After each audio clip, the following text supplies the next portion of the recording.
पाणीदार गोवर्धन तूप, गर्वाने गोवर्धन।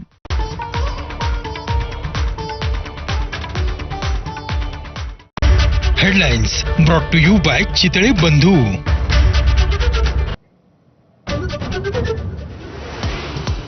राजभवनाच्या बाहेर राजकीय नाट्य, महाविकास आघाडीच्या महिला शिष्टमंडळाला आधी प्रवेश नाकारला।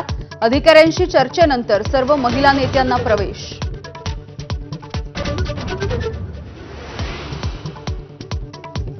विधान परिषदेच्या उपसभापती नीलम गोरेंच्या अध्यक्षतेखाली बैठकीला सुरुवात। महिला आयोगाच्या कार्यपद्धतीवरती चर्चा।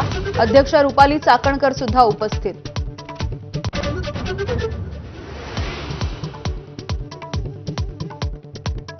बैठकीला न बोलावल्यानं नाराजी नाट्य, राजकीय पोळी भाजण्यासाठी लुटूपुटूची बैठक असल्याची आशा मिरगेंची टीका। रोहिणी खडसे, सुषमा अंधारे आणि किशोरी पेडणेकर यांच्याकडूनही बैठकीवरती आक्षेप।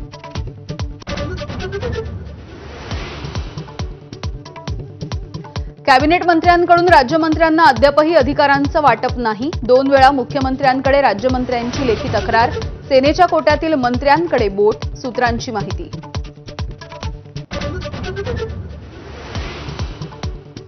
पक्ष फोडण्यासाठी नेमलेला दलाल म्हणजे गिरीश महाजन। संजय राऊत यांची जळजळीत टीका। ठाकरेंच्या काळामध्ये चौकशी लागल्यावर महाजन पक्ष सोडणार होते, त्यामुळे सत्तांतर झाल्यावर पहिले तेच भाजप सोडतील, राऊतांनी डिवचलं।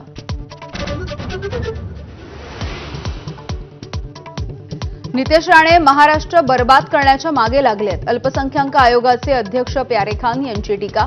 फडणवीस केवळ हिंदूंचे नाहीत तर सर्वधर्मीयांचे मुख्यमंत्री, खान यांनी ठणकावलं।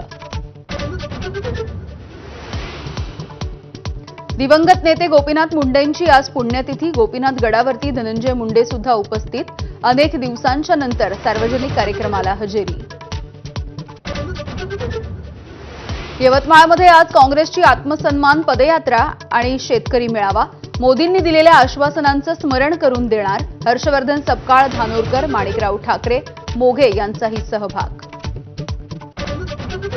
ठाकरे बंधू एकत्र यावेत ही आमच्यासह महाराष्ट्राची इच्छा। ठाकरेंच्या शिवसेनेचे आमदार सुनील प्रभू यांचं वक्तव्य। ही इच्छा भविष्यामध्ये पूर्ण होईल असाही विश्वास।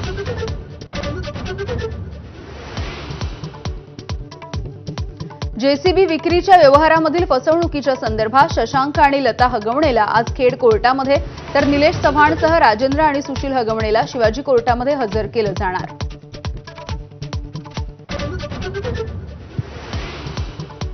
पंतप्रधान मोदींच्या धोरणांमुळे ऑपरेशन सिंदूरच्या नंतर जगामध्ये भारत एकटा पडला। खासदार संजय राऊत यांची टीका। शिष्टमंडळातील खासदारांनी परदेशामध्ये जाऊन गाणी गाऊन दाखवल्याचाही टोला।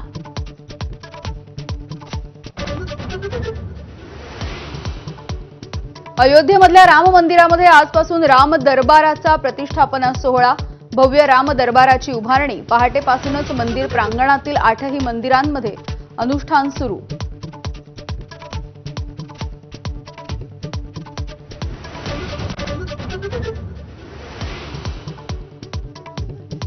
नमस्कार, मी यामिनी दळवी। बुलेटिनमध्ये तुम्हा सगळ्यांचं स्वागत। बुलेटिनच्या सुरुवातीला बातमी आहे बीडमधून, कारण माजी मंत्री धनंजय मुंडे हे सध्या परळीमधल्या गोपीनाथ गडावरती